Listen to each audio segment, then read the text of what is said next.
Hey, and welcome back to the channel. Today we'll be painting up these two big models for a World Leader armies I've been working on. This is an Angron and just like a standard Khorne Daemon Prince. General vibe of the army was super high contrast armor panels, like a really red, and then you bring it down with like darker tones around the rest of the model, dark metal and kind of like that. I also wanted to keep the skin pale. I didn't want to have like a Khorne red skin with this red armor. I think that's too much. It might clash a little bit, so I kind of went for more pale skin here. I think it came out really good. The goal was using the super high vibrant reds. You'll be able to see this army from across the room, and that's kind of the vibe I wanted to go for. Super bright, super vibrant, and definitely red for Khorne. Keeping the skin neutral here does a few things, but one, it draws the eyes away from the skin. It draws it to for Angron, his sweet wings that are really red, and his Molten sword and axe. So you can focus different parts of the model, plus the base work, the blood, it's also very vibrant. So there's a few places you can look on the model, but the skin is still pretty good too. I did a whole army in this scheme. I didn't record it though because I shot half of it out of focus. Womp womp. But I did get these guys in focus, so this is what we'll be doing today. Real quick before we get into the painting, just want to say thank you to everyone who subscribes to the channel. We should be around 1,000 subscribers when this comes out, if we're a little under or over. Anyway, thank you everyone who subscribes. It's been great. I'm just having a good time recording the stuff I do every single day. I have lots more armies to come up and videos and some cool ideas on the horizon, and I hope you guys are enjoying what you're seeing. If you're interested in more content I make, I do have a Patreon that I launched. It's mainly PDF guides right now, painting tutorials, but I'll also put up the raws of a lot of these videos if people are interested. It's a little extra if you're interested in supporting. You don't have to, of course, but just wanted to put it out there. Alright, anyway, let's jump into the video. So these models are all based in the standard Vallejo black primer that I love to use, that everyone loves to use. Once I got them primed though, I basically coated all of the skin in. Once I have everything primed and dried, I'm going to just go start with the skin first. This is straight out of the airbrush or with the brush. This is red gray from Pro. It's fantastic pale skin tone. This is from the Ninjan set. It's really great color.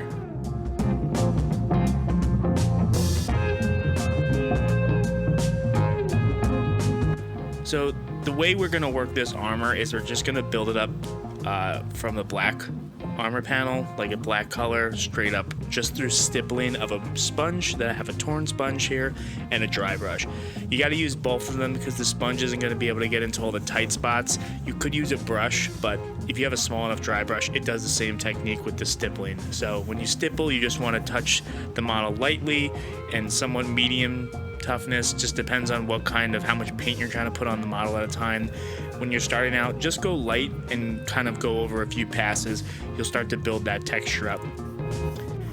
For the first layer, you could completely cover the black armor in the first color, which is a wyvern red, which is like a color below Khorne. You can leave some black in there too. I did in some parts. I think it looks nice when you get the full gradient effect. It's pretty cool. But we're just going to start from a wyvern red, and we're going to move to a Khorne red. And it's going to go from Khorne red, Mephiston, to bloody red. And when we're stippling, we just want to make sure that, we start off with our first color, we go pretty wide, and then we start getting our circles or getting a little more smaller as we're getting through the colors. We want basically the bloody red to be our highlight stipple color, and it only be on like the top parts of the cylinders or the armor panels where the light would be hitting. Now again, this is more of a textured pattern and not really a lighting effect, so you could put it wherever you want, and you'll see later when we do our last highlights that I'm kind of sporadic with it anyway. Two ways to go about it. It looks great either way. So I'm just working my way around the model here. adding more and more color. As you can see, it really just kind of pops. That bloody red is a super vibrant red from Vallejo. It's a fantastic color. I use it all the time, and it's really the highlight of this army. It smacks you in the face with how bright it is.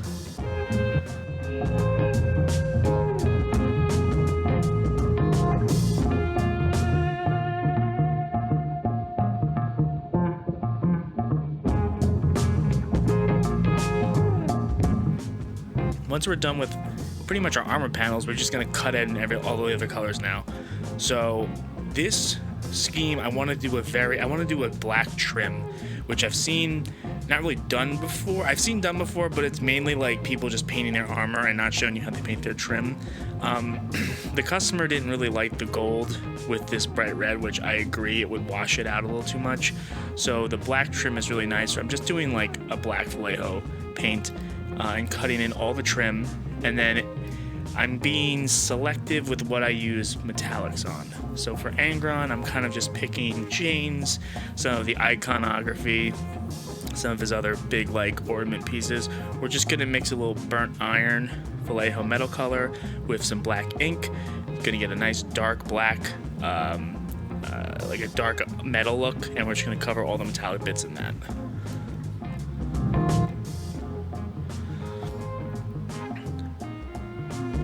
Before I go and cut everything else in, I wanted to get my airbrush back out. So I'm going to use really the same colors I used on the armor panel here, just in different varieties. I'm going to mix a little bit more of a burgundy in first. So I'm going with a blanched berry off the bat, and I'm going to give, you can base your entire wings in this. I just kind of stuck it to one end because I'm going to go a dark gradient to a light toward the edge of the wings. You can do this with a dry brush too, but you know, I have the airbrush. So I'm just gonna keep going up through my colors here. Khorne red to Mephiston red to bloody red, and we're just going to have a nice smooth transition. If you want to take it in half steps, that's what I did. So all you really do is you start off with your first color, then you mix in your second color, right? When you're done with your next gradient. So for here, I'm doing, it's like 1-to-1 Khorne to Mephiston, and then I'll do Mephiston, then I'll do 1-to-1 Mephiston to bloody red, then I'll do bloody red. That's kind of the half step is easy, especially because you don't have to really clean your cup out. You can just dump your paint in whatever cup you're using, and you can leave a teeny bit of that first paint in there, and then just add a little bit more of your next step, mix them together, you're good to go. Usually maybe 1 drop of thinner, and it's a really quick process because you can kind of hit this wet, because as long as your pressure isn't too high through your airbrush, it's not going to splatter your paint that much, it's not going to move it around. It's almost like a wet blending through an airbrush if you have the right PSI.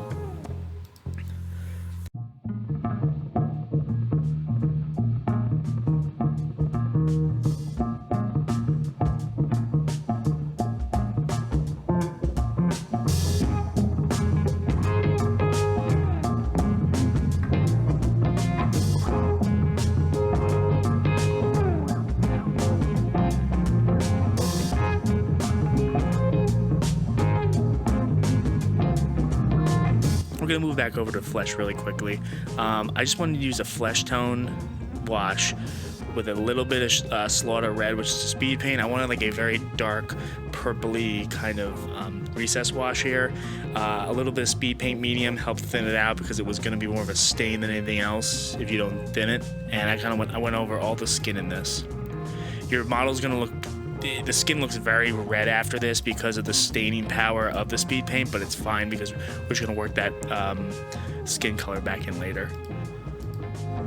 Because while I'm doing this step, I've already washed my armor pieces in a black oil wash, which was very thin, so I didn't really see, you don't really need to see anything with that because I really wanted to keep the vibrancy there. It's almost a pin wash of the armor. Here I have an unfortunate casualty of painting, a beautiful artist opus brush that I ruined. I don't know how, but I ruined it. So I'm going to show you what you can do with this. what I'm doing is basically coming back to Bloody Red, which is my highest red, and I'm going to use it to actually stipple. You should not do this with an Artist Opus brush. These brushes are beautiful, but this one's ruined, so it's already crappy. So I'm basically treating it like a very small dry brush and just touching the model in the places I want to put my highest highlights.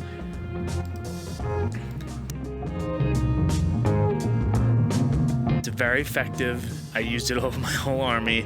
And now it's whereas a brush I really wasn't going to use that much, now I'm actually using a lot more if I'm doing any kind of texture work like this.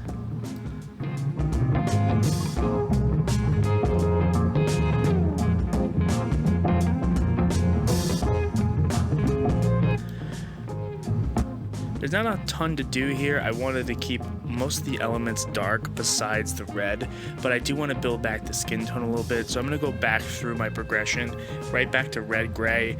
I'm going to kind of highlight and build back the mid-tones of the skin, hitting the raised area of the faces. This is a simple process in the way of all you're really doing is hitting the panels that are raised above the recesses. So the eye sockets, the chin lines, like those stuff, you keep the recess wash in there and just kind of paint around it. And you can really use a flicking motion with the side of the brush if you're unsure of like where these lines should be, but it just takes a little practice and you'll get it. Definitely want to make sure we get the knuckles, things that are going to be really seen. The knuckles, the tail, and the face are like kind of the big skin outward showing parts we want to focus on. To move through the highlight, I'll add more and more gray, an ash gray, like a mid-tone gray to a light gray into this mix and slowly build it up because I want it pale to gray. And because we put all this work beforehand with our washes and stuff, it won't look like it's just gray skin. It'll look like it has some red into it, some blood flow, that good stuff.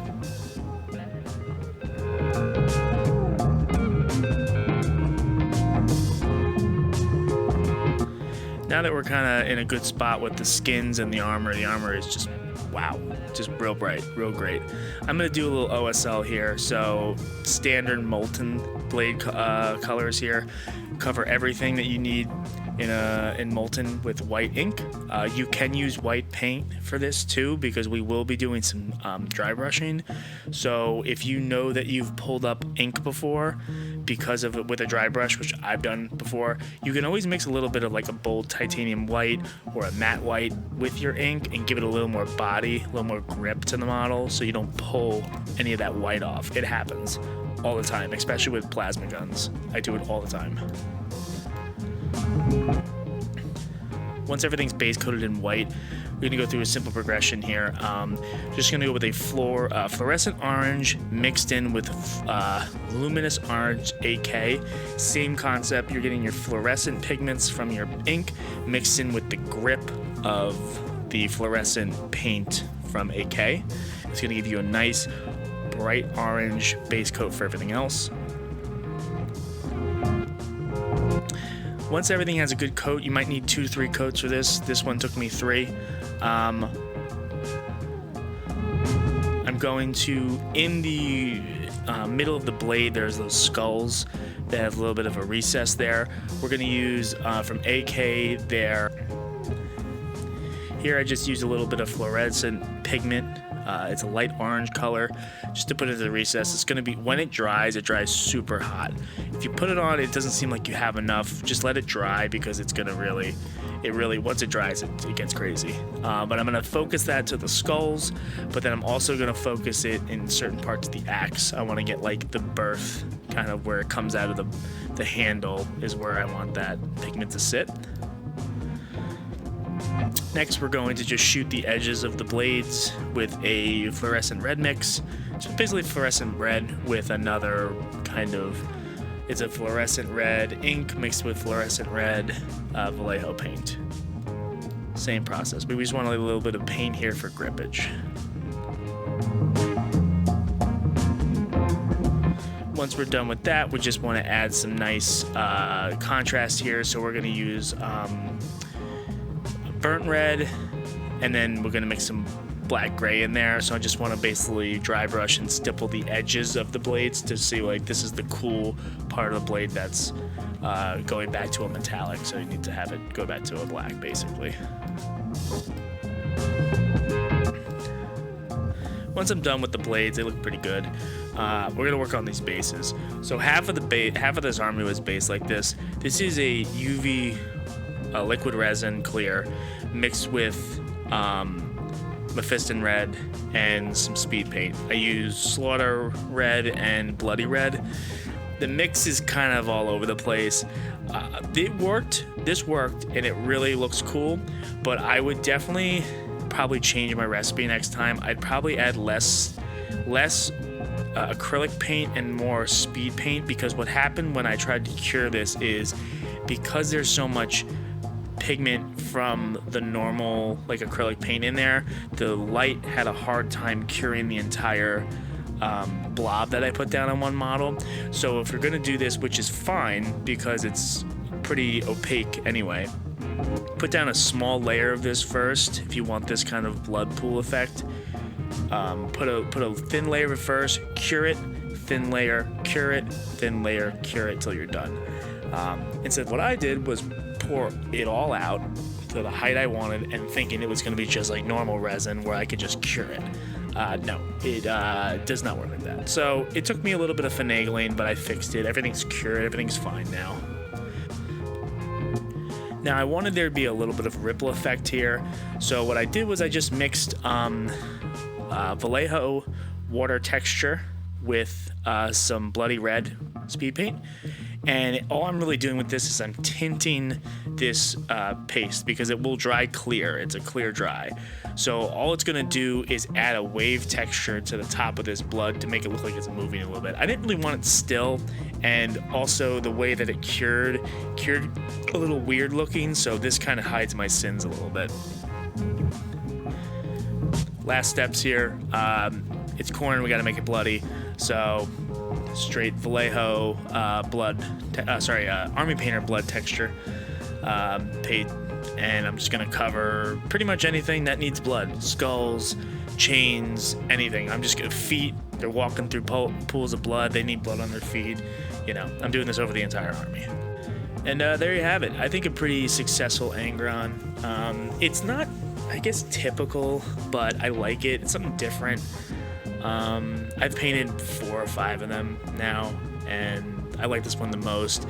Those wings are hot red. They look great. And the base is, again, I didn't plan it to look like that, but I really like the way it cured. It almost pulled into the base somehow. I don't know if it was the heat of the light or something, but it messed with it just enough to make it look really cool, and it has a really cool ripple effect. And the Daemon Prince also looks great. You know, his axe is just on fire. It looks awesome, and yeah, his model came out great. And I hope you guys like it. I'll catch you guys in the next one. I got another video coming out soon for Dark Krakens, which I think everyone's gonna like because they're pretty fucking cool. But besides that, thanks for watching. You know, all the normals. Like, share, comment, let me know what you think. If there's a hype button now, whatever you want, hit whatever you want. I'll catch you guys in the next one. Thanks.